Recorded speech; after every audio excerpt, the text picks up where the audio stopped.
The Lufthansa Group Chief Executive Carsten Spohr tells me that JFK's new terminal will be part of his premium strategy.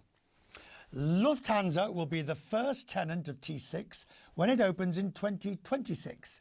Here you can see an animation.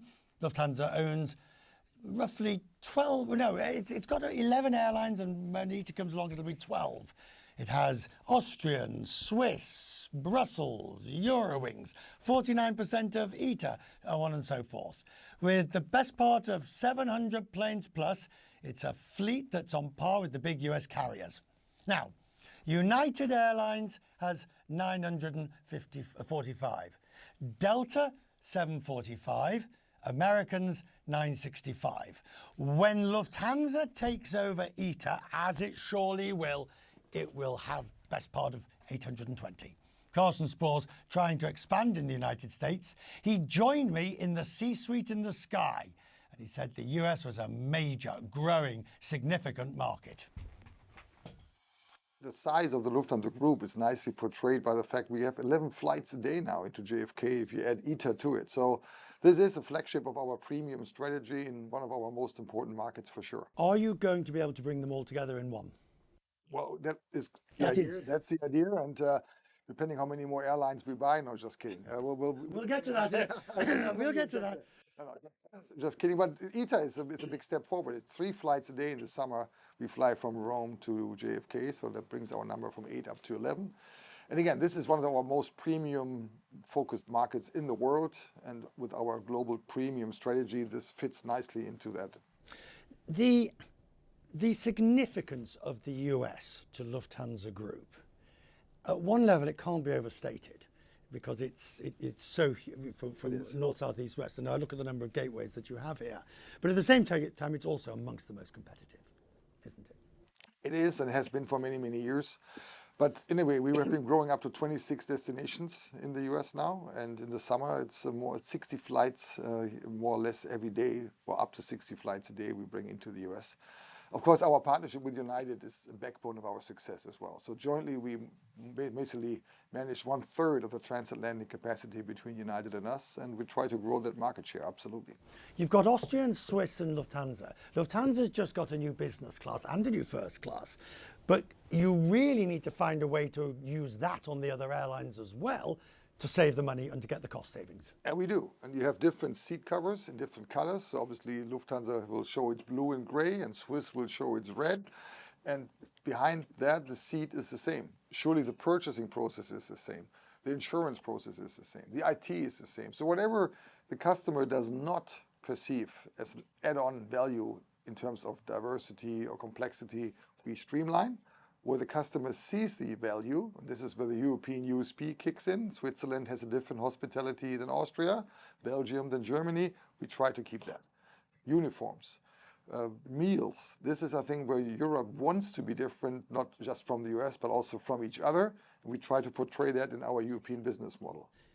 The economic situation in Germany is not good. It is not. And Lufthansa is still the largest part of the group. And Germany is also about to go into a political crisis, or is in a political crisis as well. How concerned are you? Well, as a German citizen, I'm a little bit more concerned than as the head of Lufthansa. As head of Lufthansa, we have brought down our revenue share below 25% in Germany. So we are much more international than we used to 5-10 years ago. But still, it's our strongest market. So it is, of course, there is a crossover. But I think people have understood over the last years, not just in Berlin, but also in Brussels, you need to focus on the economy. Just to focus on values and on climate is not replacing the fundamentals of growth, of creating wealth for your citizens. So I'm pretty sure we have seen the low point, and both Brussels and Berlin will turn politics back to more competitiveness in Europe or in Germany, respectively.